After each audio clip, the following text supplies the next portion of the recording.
evening, everybody, and welcome to this edition of SportsView on nearmedia.tv. Usual information is on your screens. You can email us and press the red button on the right-hand side to subscribe to our channel.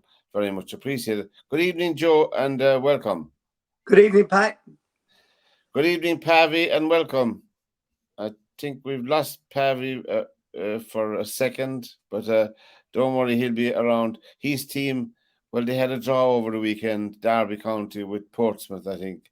We're covering the usual heads here. Soccer, the Rugby Union World Cup is on as we speak. Golf, snooker, Formula One, and we'll cover tennis as well. And I suppose, Joe, we were giving Formula One such a slagging that they decided that they'd leave some. Yeah. Sorry, guys. Welcome, Pavvy. Welcome again, Pavvy. Great to have you, lad. No problem. Sorry, just lost you guys there. Yeah. We're just slagging, myself and Joe. We've been on this program together sometimes, and we try to cover as many sports as we can, but we were both remarking on the Formula One procession. They must have heard us because, believe it or not, I didn't see anything about an inquiry today, but Red Bull did not win the Singapore Grand Prix, which is the 15th race in the series. They've won all 14 before that. Yeah, the Ferrari won. I think the Singapore, and I'm not an expert in Formula One, but I think the Singapore circuit would be a bigger test for drivers than the cars. If I think anyway, the way the course is laid out. I actually watched it. I watched most of it actually. I probably saw 2/3 of the race, and I thought it was very good myself. I think it's the best thing that can happen for Formula One. No one in any sport wants to see the same team winning week in, week out. It just makes it such a bore, and the fact that Ferrari won and Verstappen's consecutive win record has now come to an end. I think it's good for the sport. You said Singapore is obviously a testing course as well, which kind of just shows that it's not always down to the structure of the car, and it depends on the talent of the drivers as well. And I think it's just great. And obviously, I think Hamilton came third and Russell came second. So I think that was a good result for the Brits as well. Lando Norris was second. Was he second? Was he right? Yeah, it was Lando. I've written down here anyway. Where did I write it down? I thought Russell was second and Hamilton was third, or maybe that changed. Maybe. Carlos Sainz is the winner. Norris was second. Hamilton third. That was it. Yeah, Norris. Yeah, Norris is second. Yeah, Lando Norris, and there was 3 British drivers in the first 4, which is 5, which is incredible when you Absolutely. Think. Yeah, it's a great result for them, really. Probably a lot down to do with Hamilton himself. He's been so successful as a Formula One driver. But anyway, it was getting a bit boring when he was winning it every year as well, though. It was. It's great to be chasing a record, and don't get me wrong, that records are great, but they're there to be broken. I know that.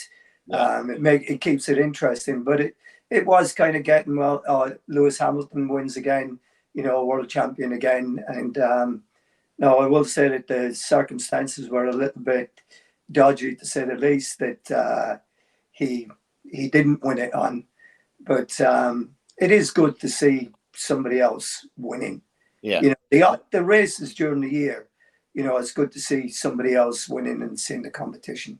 That's true, Joe. This brings us nicely on to soccer, where we're going to begin, really. And the Premiership in England, you had wins for Liverpool, Man City, Arsenal, Aston Villa, Fulham, Brighton, Spurs, and Newcastle. And even after 5 games, Man City are top. Spurs are in second place, joint second on 13 points with Liverpool and Arsenal. Brighton are in 5th with 12. Man United are down in 13th place with 6 points. We're not picking on Man United but I'm just saying that for a club that I suppose the tradition of the club we'll be looking at, and with all the managerial changes and all the positivity that's given to them and goodwill, progress seems to be on the slow side, What do you think, Pavvy? I saw the match. I thought, yeah, I thought, I'm not surprised that they're struggling. To be honest, I think there was a bit of disharmony in the summer, and there's a bit of fractions that seem to be appearing in the dressing room. And I'm not sure if the manager has got total control of all of his players, and there's been a lot of politics at United in the last kind of year or 2 years. But for me, United haven't been the same since Sir Alex left. You just look at the number of managers that have come in, and it's not for a want of money. They've spent big. They've spent as much as kind of, Liverpool, Man City, or, probably not as much as Man City, but they've spent a lot of money. And you would think that they would be top 3 every single year without fail. And that's not really happened. And I think, Brighton were on form, but you'd still think Man United at home against Brighton, you would think that they would be favourites to get the win and would get the win. And I think from what I kind of saw from the highlights, Brighton absolutely outplayed him, which is going to give them a lot of cause for concern. And they're already struggling now that, all the other big teams have started this season really well, which they didn't last year. There was a few early defeats for Man City and Liverpool, and they kind of clawed it back as the season went on. But Man United are not going to have that luxury, it seems, this year, because, you've got, like you said, Tottenham have got 13 points, Arsenal got 13 points, Liverpool have got 13 points, Man City have got 15 points. So they're already, even after 5 games, are building up a gap against Man United. And they have to really finish in top 4 with the amount of money that they've spent this year. If they have another season where, they fall out of the Champions League, I know they're back in it this year, but if they don't continue that top 4, it's going to be difficult for them to sustain financially. I think the problem with Man United, before you come in, Joe, and myself, the biggest problem with them is the authority that the manager has. People are always saying Ferguson. Ferguson had the authority of a boardroom figure, if you like, a person who's in charge of Man United, and was given that authority and was allowed to have it. It's not the same. It's down to people who are running the club at board level. In many cases, you can have, as you could name all the managers you like, if they don't have the authority of the board, the same as Ferguson had a free hand to run the club, then I'm afraid you'll get what you got. Brighton looked like the home team to me, George. Did you see any of that match? I did say it. And, to be fair to United, there's a couple of things here that people tend to forget about and need to keep a little bit of perspective on it. United played very well for the first 20 minutes, and they dominated the game for that part of it.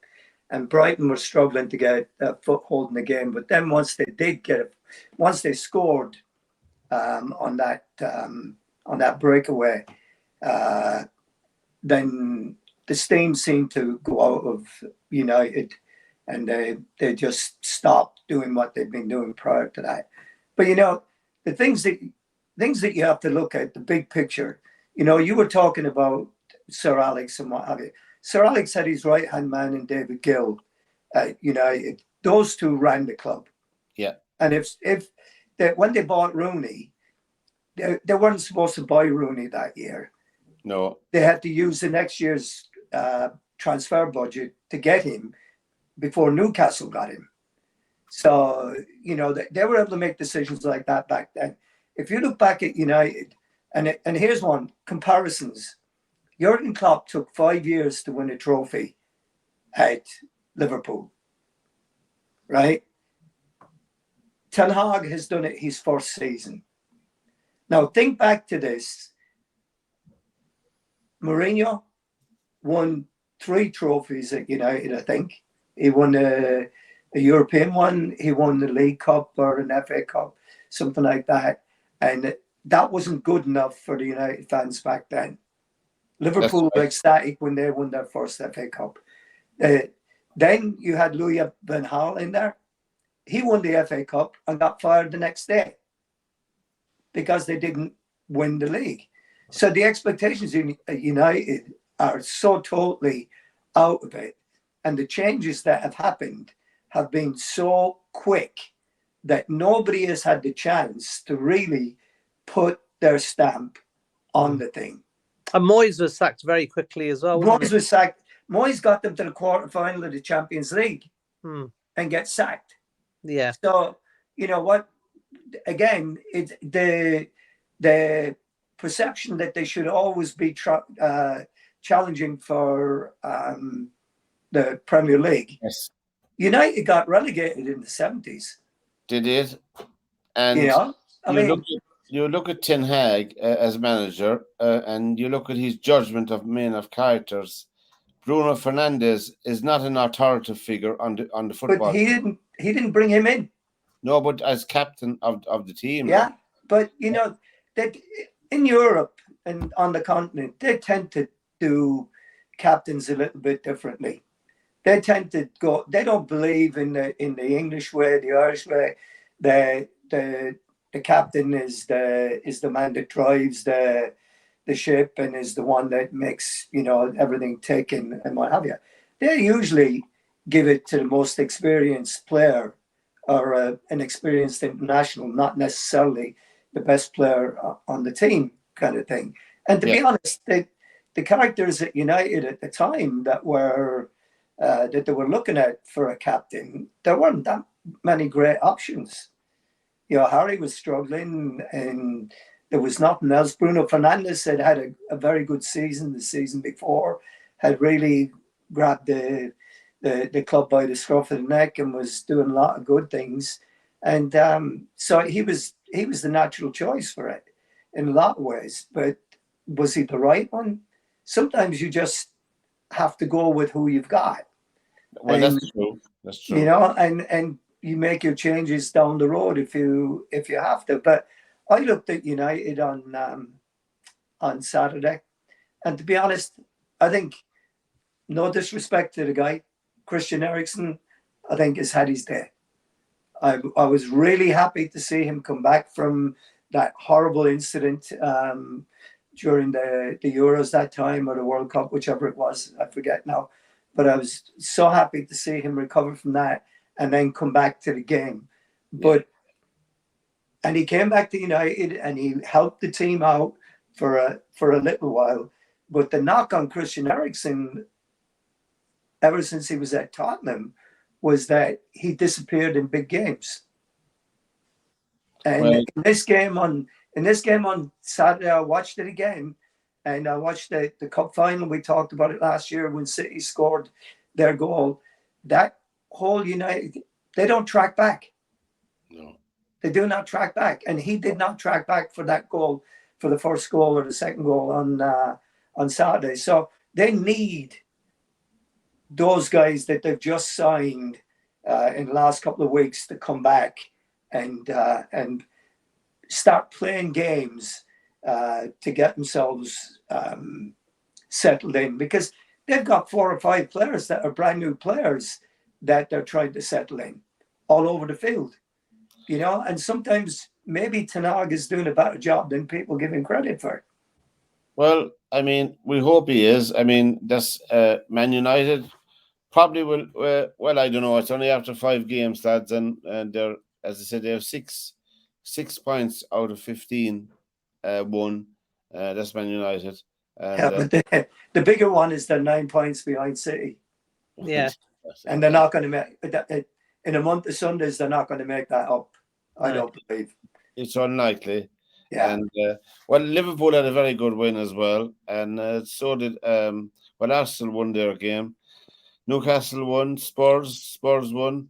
I like the manager of Brighton. I like the way he conducts himself in the interviews he gives. You know, the manager of Brighton, and of course, who remembers who was there before him? Chris Potter, is it?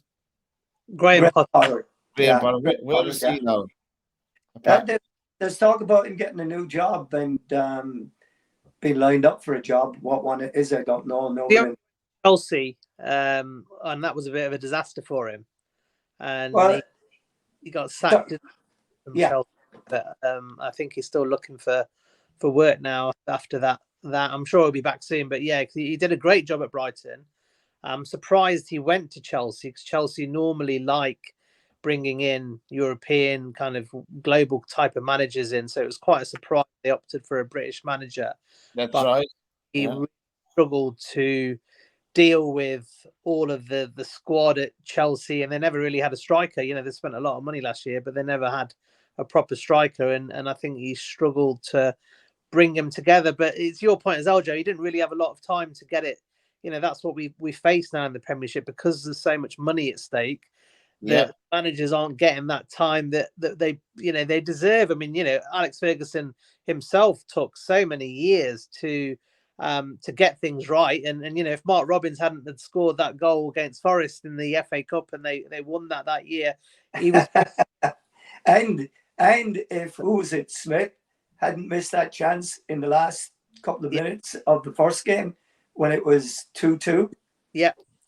Then he would have been sacked. He might have been gone. Yeah. So it's. But I do think back in the day you used to get a lot more time for managers, because I don't think the money was as high. Well, obviously that's an obvious thing to say, but I think the stakes now are so high in terms of finance. Yeah. The money that you get from being in the top four, as opposed to not being in the top four, puts a lot more pressure on managers. In any job, in any walk of life, everyone needs time to bring out the best of their ability. We read out a list of players here, lads. Ronaldo, that's Cristiano Ronaldo, Neymar, Benzema, Mane, Mahrez, Henderson, Kante. They're all playing in Saudi Arabian League. I was reading that. The big guy that played up front, Mitrovic, that played up front for Fulham, has gone over there as well. Yeah, and there's a few more potentials will be going over after Christmas. I think Mohamed Salah will be going after Christmas. I just think, reading between the lines, I think he will, because I was reading an article today about they have another couple of billion euro to invest in their soccer infrastructure in Saudi Arabia. You must remember, they're going in, they've gone into golf, as we know, and there's a huge investment. They're trying to get into tennis as well, Pat. I was reading that. It's eye-watering stuff. If you're a player and you're 32, 33, I'm not saying there's anything wrong with you being 32 or 33 or 34 years of age, and you're given, €1 million a week salary or something like that. It's a no-brainer for people, It's their future secured. Well, the biggest one that might come out of this is that they want to become a part of UEFA. Yes. Yeah. So their teams will get in the Champions League. Yeah. So if that happens, then it becomes a whole different kettle of fish. Although it still will be PSG playing in a league that is not going to be able to support you to help you to win a Champions League. Because the league, the French league is not strong enough for their competition every week to help them be successful eventually in Europe. I don't think it is. It's a good point. This is a good point, yeah. We were talking about Man United. They'll be playing Bayern Munich on Wednesday night in the Champions League.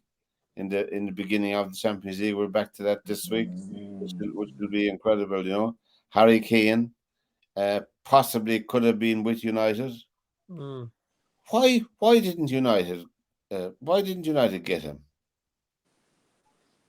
To be honest, I think that the ship had sailed on that one a while ago, and I don't think that they wanted to spend the money on somebody of Harry Kane's age. I think they were looking at something further down the road. That they looked at what City have done with Haaland, and they want somebody in a similar type vein that's younger, that maybe will get them goals down the road. All the players that, other than Casemiro, that you're looking at that they bought, most of the other guys are all young guys. Yeah, that's true. You look at young guy. I was delighted to see Mason Greenwood togging out, as I said, for Getafe over the weekend. He came on for the last 20 minutes. They won 3-2, the team, and it was nice to see him being able to play soccer again. Notwithstanding, I'm not making an excuse or anything like that on a personal level, just from a football point of view, that he wants to play soccer, and I think he did the right thing to go abroad and play soccer. Away from the limelight and away from what media can do anyway. And there you go. I'm not, as I said, I'm not commenting one way or the other on his personal difficulties, so to speak.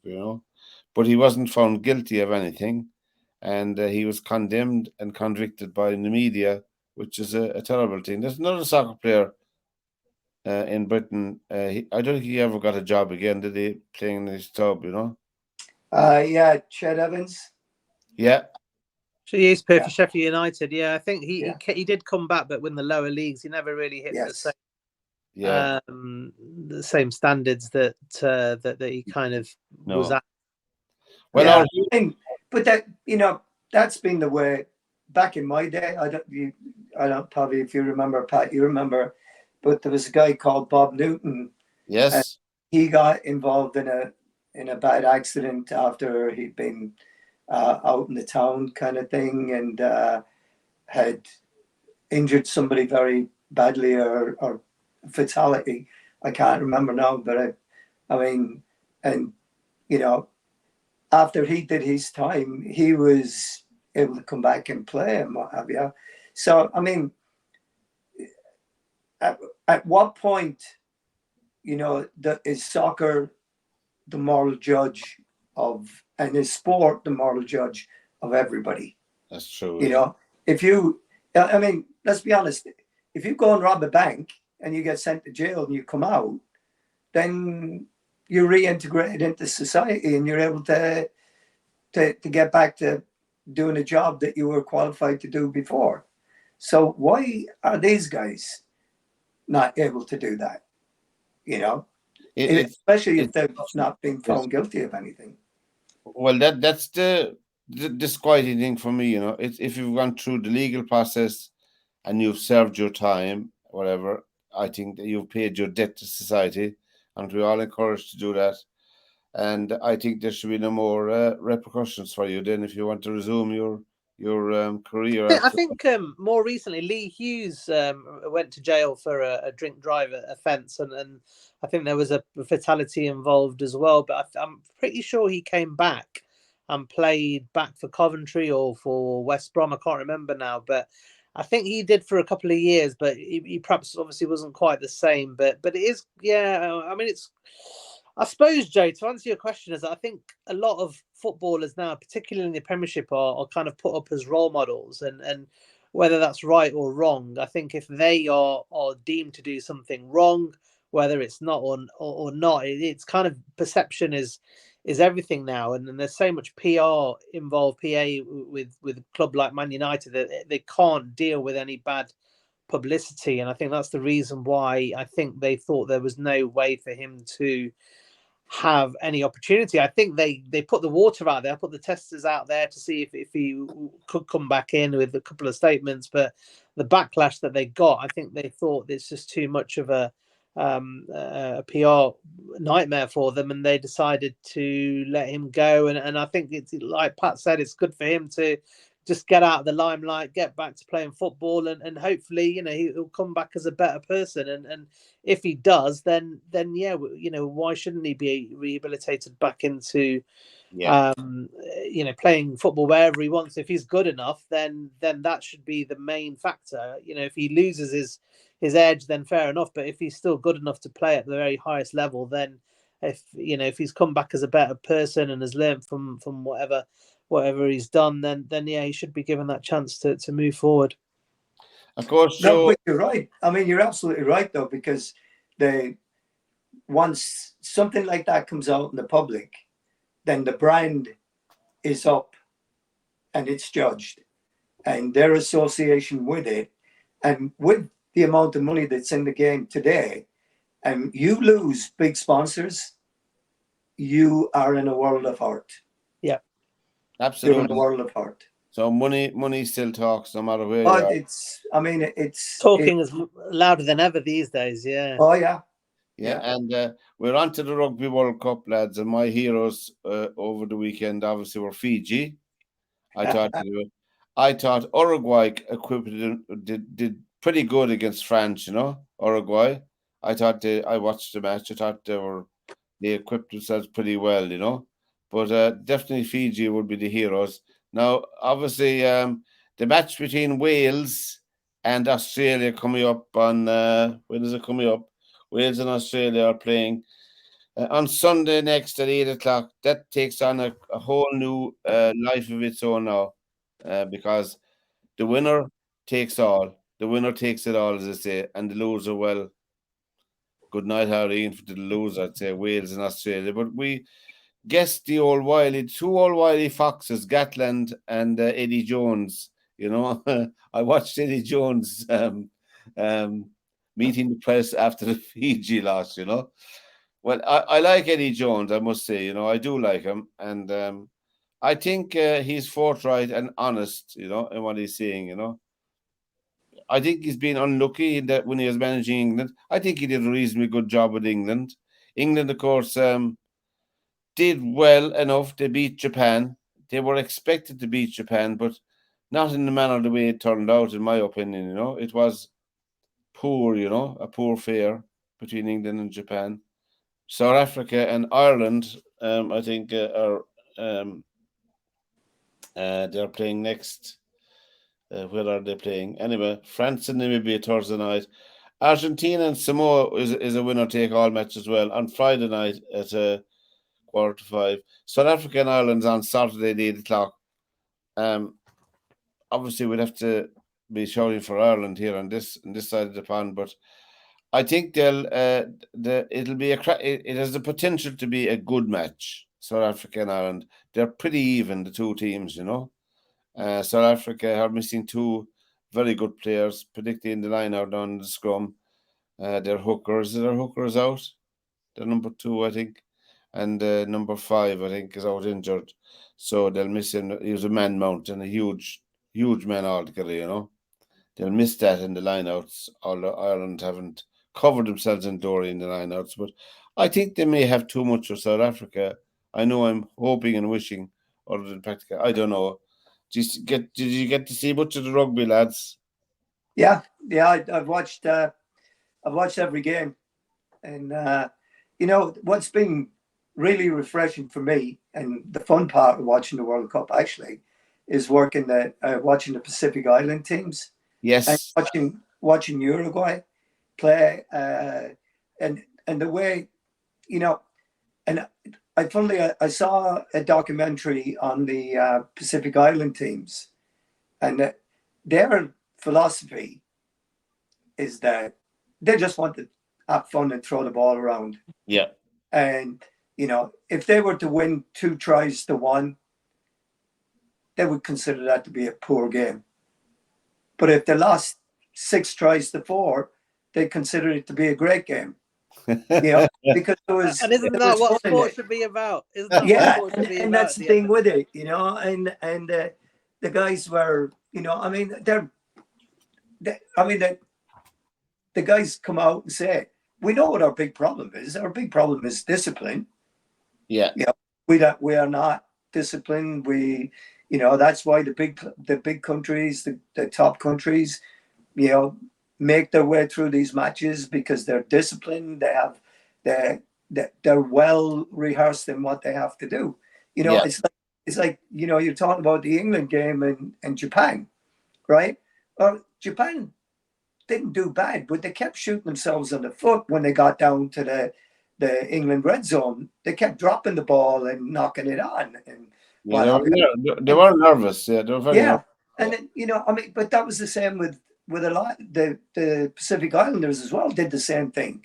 Or they got the wrong side, they get a penalty away or a high tackle or whatever it was. But it was great to watch it happening. You know, again, it's like Ireland, it's like England. You know, you can only beat what's in front of you. And England have done a good job up to now. I mean, I'm reading about Steve Borthwick now this morning, and they're going, well, the rugby they're playing is not very inspiring and this, that, and the other. Well, you know what? 6 weeks ago, you were talking about them not even getting out of the group. Yeah. And now you want them to be playing like the All Blacks. Yeah. And so instead of advancing in the tournament and building towards it, I was trying to think, when they won the World Cup the last time, England, did they score a try in that match? I don't think so. Did I Johnny think Wilkinson scored all the points. Yeah, yeah, he scored all the points, right? All penalties and a drop goal, wasn't it? Yeah, all penalties and one drop goal. Yeah. So that now is like all forgotten about because they won the World Cup doing that.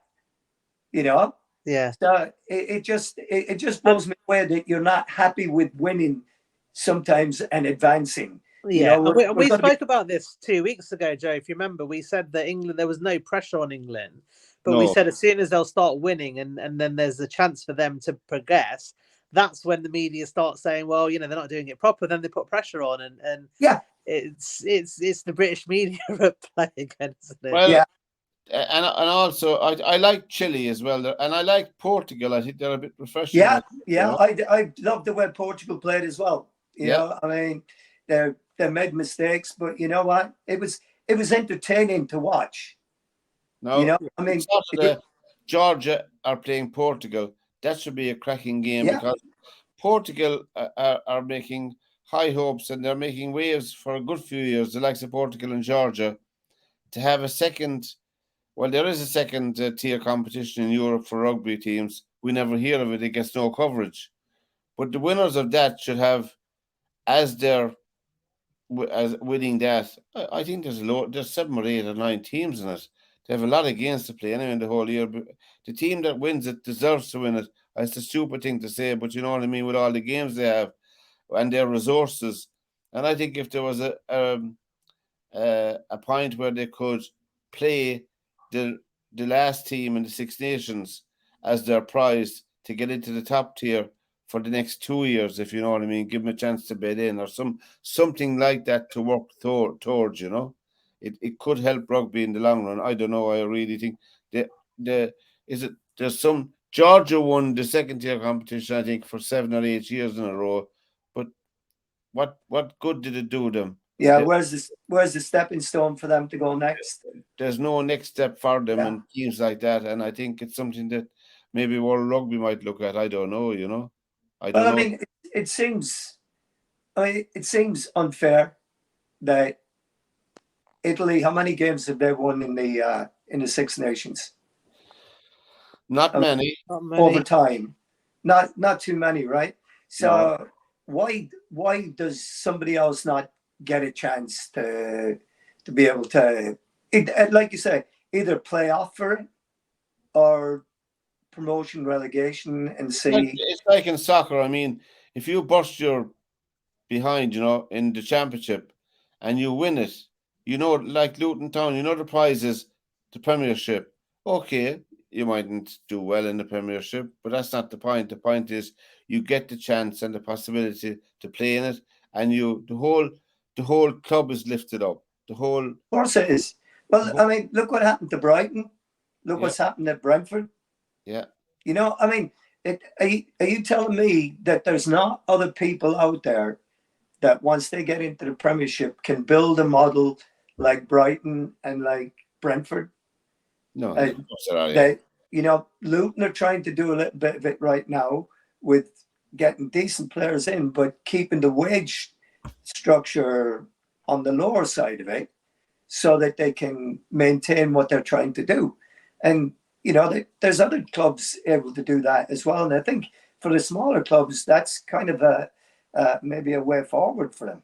And it was very unfair, again, for the commentary from the BBC. I don't watch it anymore, or the BBC pundits on Luton Town. They're saying they're not trying to stay in the Premiership. I mean, that is that I do not know how people can live with themselves making a statement like that about professional athletes that they know nothing about, who have great pride in what they do.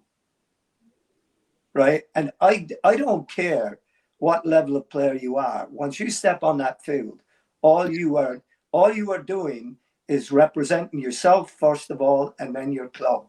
And you are not going to let yourself down by not giving it a full go. And I've watched Luton. They give it a full go.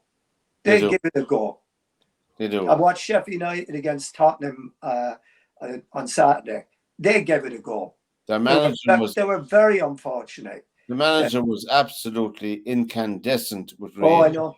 I think rightly so. I'm not suggesting that he was correct in what he was saying, everything, but I understand where he was coming from, you know? Yeah.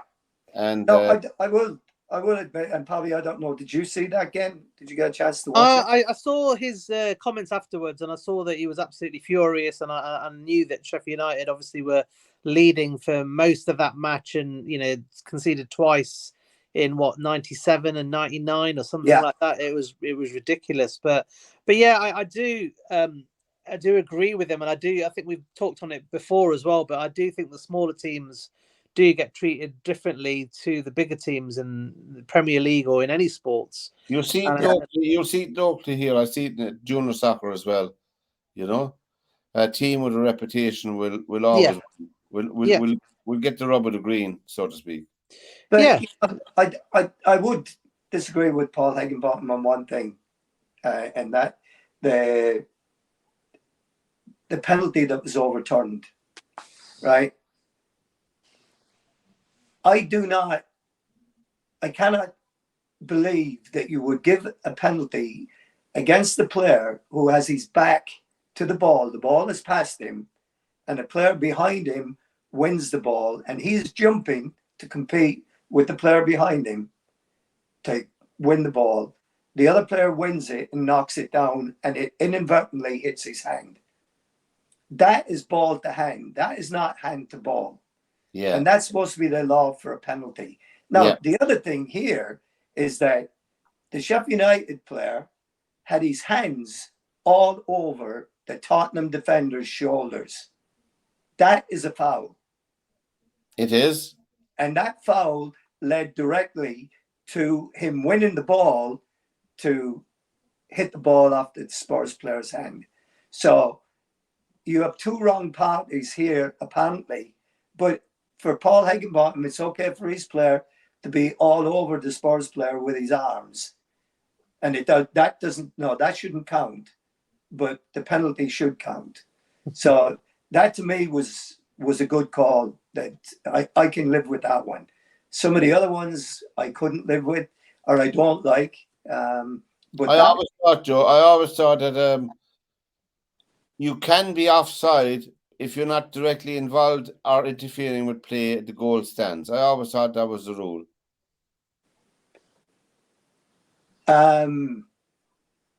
Which one? If you're in an offside position, if you're over at the corner flag and I go into the penalty area and I score, you're not just by any stretch of the imagination. You have no role in the play, and you're not interfering with play. The goal stands. Right. I'll tell you this much, Pat. The two of the best goals I ever scored. One was at Sheffield Wednesday, 30-yarder, and at West Ham, a left-footed volley, which for me was a rare one. Yeah. But it goes in the back of the net. And we have a player it's on TV, and we have a player that's out the camera sight, and they give offside for it. Yeah.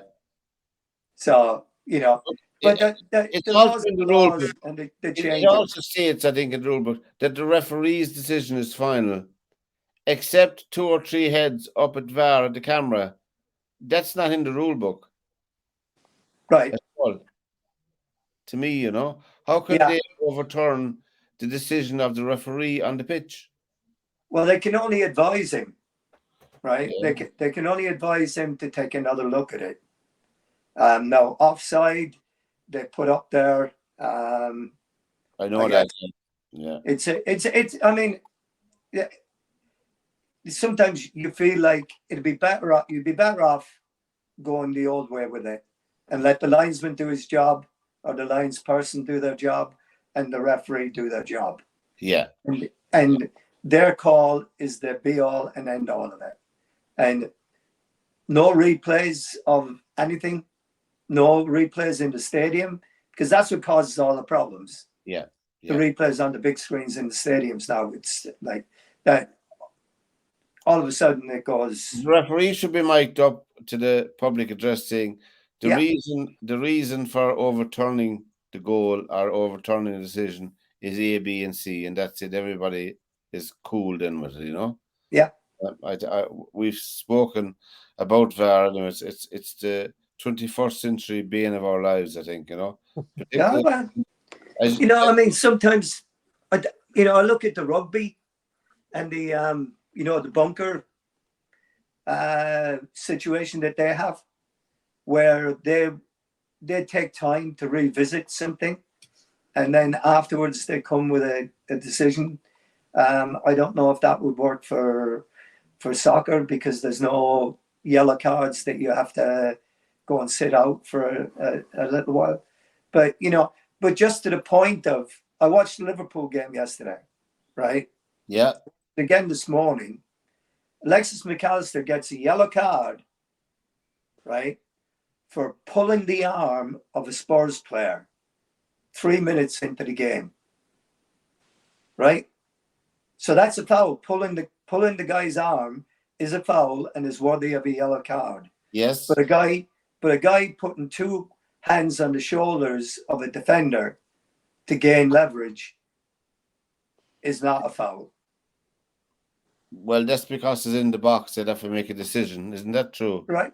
But that's what I'm saying. So in the middle of the field, if you pull somebody's arm or you use your arm to do anything, it's a foul. But the same thing should apply in the box. Isn't the same pulling the jersey of a back in the box going for the ball, you nearly pull it off of him. Yeah. If that happens outfield, you get a yellow card and a free. Yeah, he just did. So it's just interesting to see where this is all going to go. You know, I mean, it seems to me like we're flogging a dead horse with. What about Harry Kane? A hat trick wins the night against Man United.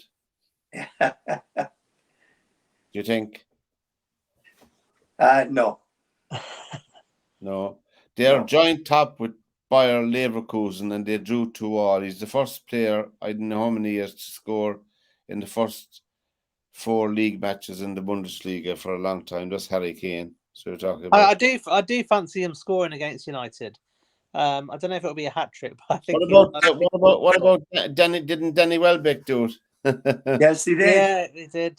Yeah. I tell you, but there's, you talk about things, right? And you talk about United, and you talk about whatever. Yeah. United sold Danny Welbeck to Arsenal, right? Which was an absolute disgrace. He should never have left the place. Yeah. He was a good player, a solid player, did a good job, and Louis van Gaal didn't like him. I think it was Van Gaal that sold him. The same with Johnny Evans, out the door. Yeah. And then they go and spend ridiculous amounts of money trying to replace these guys that were good players at United already, that had the club in their blood, and they housed them. So it's just some of the decisions that have been made at United, with very poor leadership planning. Well, very poor. I don't know. He didn't celebrate much. Obviously, to score at Old Trafford as well, which made it probably twice sweet. But I always thought Welbeck, not because he scored the weekend. I always thought he was a fine player, and he certainly would fit into this Man United team, in my opinion. What do you think, Pavvy? Would you think he'd be an asset to them? I think so. I think my issue with Welbeck is his inconsistency. I've seen him play some blinding matches, but then some of the matches he goes missing, and he's not putting a shift in. He's not running up and down the flanks and helping the rest of his team out, which I think is part and parcel of football now. Being a striker, centre forward isn't just scoring goals. You've got to be tracking back, and you've got to be doing more than just scoring goals. And that was my only issue with Welbeck. I don't know whether we put in a bigger shift as some other players may do, but he certainly had all the talent. I think he was a natural goal scorer, and has all the attributes to be a top player. Marcus Rashford has been very poor at the start of I was just going to say, talk about a guy that doesn't track back. Yeah. And there's Yeah. a picture of Marcus Rashford right on top of that. And you got your man as well. You got Jadon Sancho, another one that, as my old fellow used to say back in the day, that fella wouldn't run to warm himself. Yeah. Yeah. You know, it's Yeah. like, you know, I mean, they have so many of them that do that are not. Anthony is the same way. You know, Yeah. no, Cristiano Ronaldo was the same way when he first came to United as well. You know, and he had to learn. Yeah, but he had Roy Keane was there. fantastic characters around him that He had taught Roy him. Keane. He had Roy Keane there, didn't Joe, Yeah. to do that job. And he had Gary Neville, and he had the other guys that were there, and that would get in his face if he wasn't doing what he was supposed to be doing. Well, of course. And, you know, what people don't understand sometimes is that young players, although they look very good, and they have flashes of it, there's a million of those players out there, right? It's the ones that can get the consistency of doing a job down for the team that are the ones that become the superstars and that nail their place on the team down. Yeah. And they're not in and out all the time. Because when a manager knows or a coach knows that what you're going to bring to the team offensively and defensively, and I'm not asking you to be winning the ball all the time and tackles and all that. So what I need you to do is just to get back and get our shape together so that we have our defensive shape in place. And then we can take it from there. And then when you're in that shape, we know where you are and we will get the ball to you for you to do what you're good at. Yes. And that's what they're looking for. And when players are consistently players like Roy Keane and players like that are consistently demanding, you got to do this, you got to do that. Because they've got to be able to do it without thinking. It's not when they feel like it. It's instinctive then. Yeah. It becomes instinctive.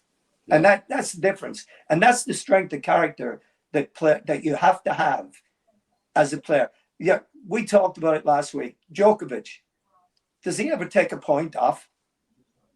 Does he ever decide that he's not going to go and challenge for something? No. He knows that he's paying the price the whole time. That's because who he is. And that's the mark of the man, the athlete. And he'll always make you hit one more shot just for the pain threshold. You'll always get one more shot to hit, you know, whether you're or not. And and another superstar of a minority sport, so to speak, over the weekend. I was down with my dad last week. That's why I would not show I was down looking after him for the week. There's nothing wrong with him except he's 93. He's sharp as a pin, thank God, and he's healthy. But we were watching the Shanghai Masters because he loves snooker, you know. Ronnie won it yet again, 210,000 for his week's work, plus 10,000 for his highest break. And I don't know how many trophies he was having in his house now at this stage, but I mean, he beat Ali Carter, he beat John Higgins, he beat Mark Selby, he beat Luca Brissell. I mean, the start of the season. So I would love to see him winning the 8th world champion, the 8th world title, which, you know, he's will be coming up this year. I don't know, you know. There was a lot of the matches were tough for him. I thought he found them tough, but he prevailed. He won it, and that's it. You know, he's champion again. He hasn't been beaten in China for four years. This is his 4th time winning it in a row. It wasn't held during the COVID years in China, obviously, you know. But so this is his 4th in a row. The crowd, of course, absolutely love him. Like, I mean, the place was packed out, you know. But when he's on his game, it's like Djokovic, like anybody. When he's on his game, it's a joy to watch it, you know. That's me now, mesmerised by Ronnie O'Sullivan yet again. I don't know, Pavvy, you might be able to tell me this. Has he ever been knighted or got an award? I don't think Ronnie has been knighted. He's won. I think he won Personality of the Year once. I think he's always been seen as a little bit of a controversial character, a bit like a Tyson Fury is in boxing, and Phil Taylor in darts was always seen as a little bit of a polarizing figure, and but they're geniuses in sports, and Ronnie and Novak are good friends. They had the temerity to hang out with all the people and drink pints of beer, is it? Yeah, a little bit. Yeah, a little bit. And it goes back to what we spoke at the start of the show, and it's all to do with branding of your product, and exactly.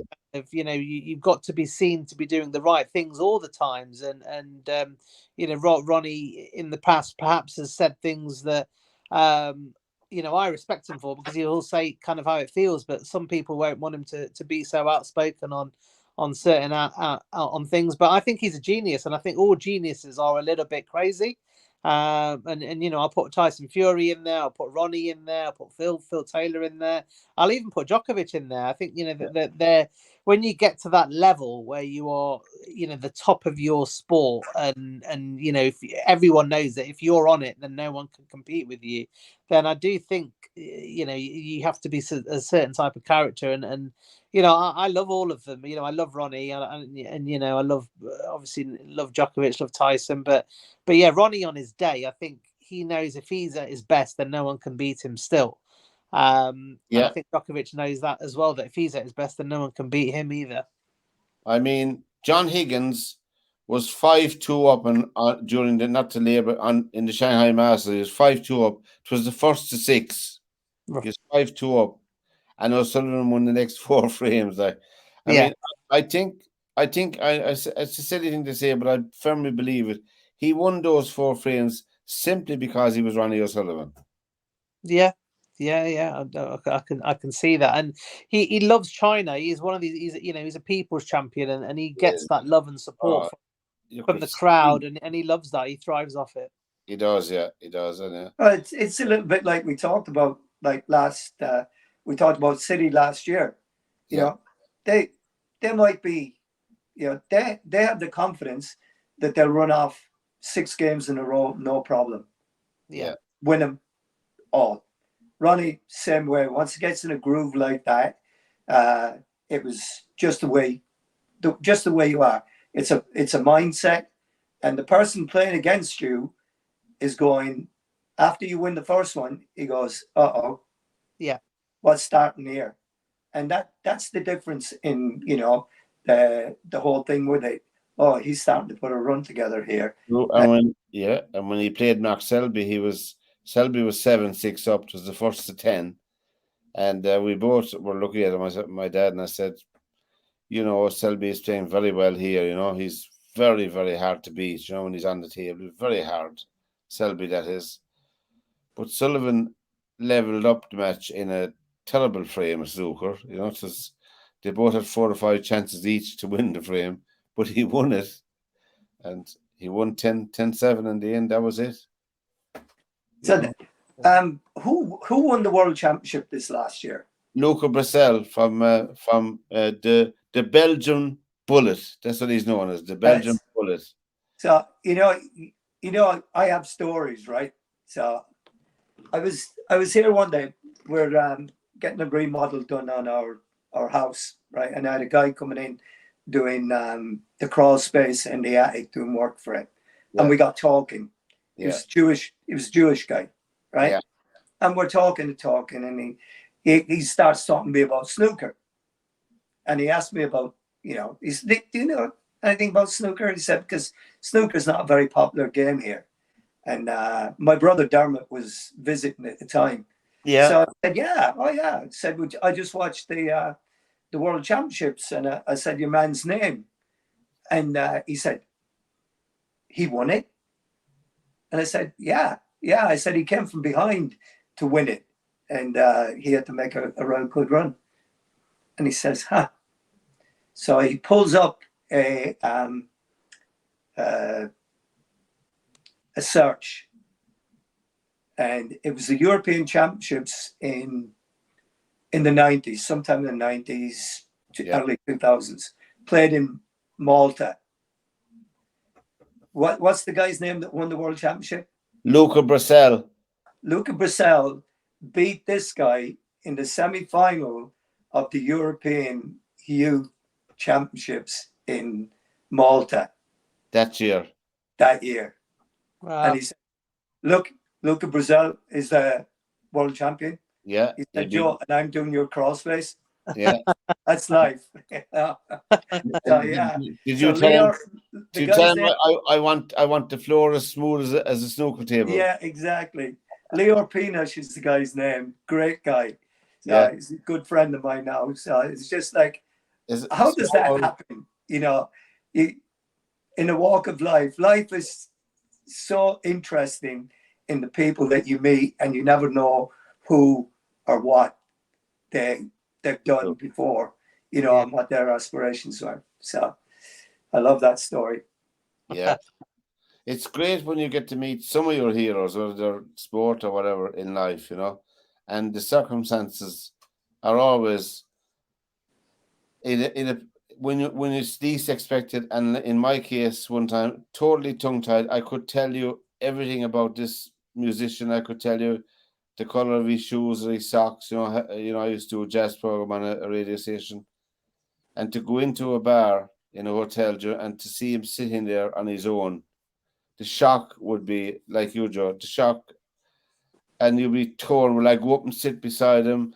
And if I do, what'll I say? You know, will I do this? Will I do that?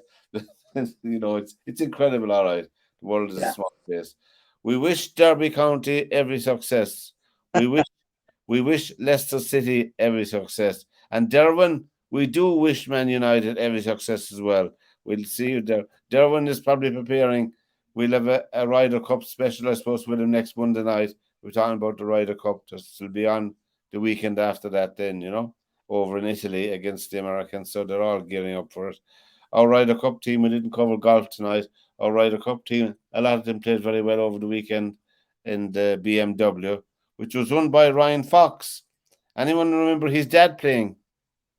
Grant Fox, the out half for the All Blacks, the small baldy fella. Okay. Do you remember him?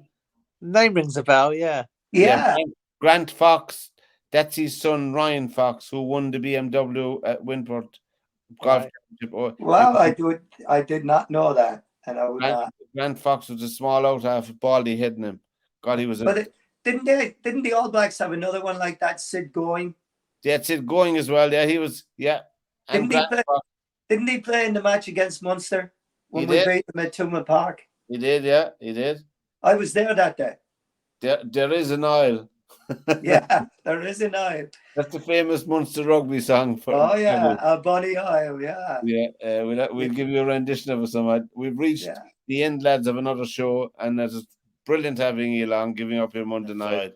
So until we meet again, lads, take care and have a good week. Cheers, Take guys. care.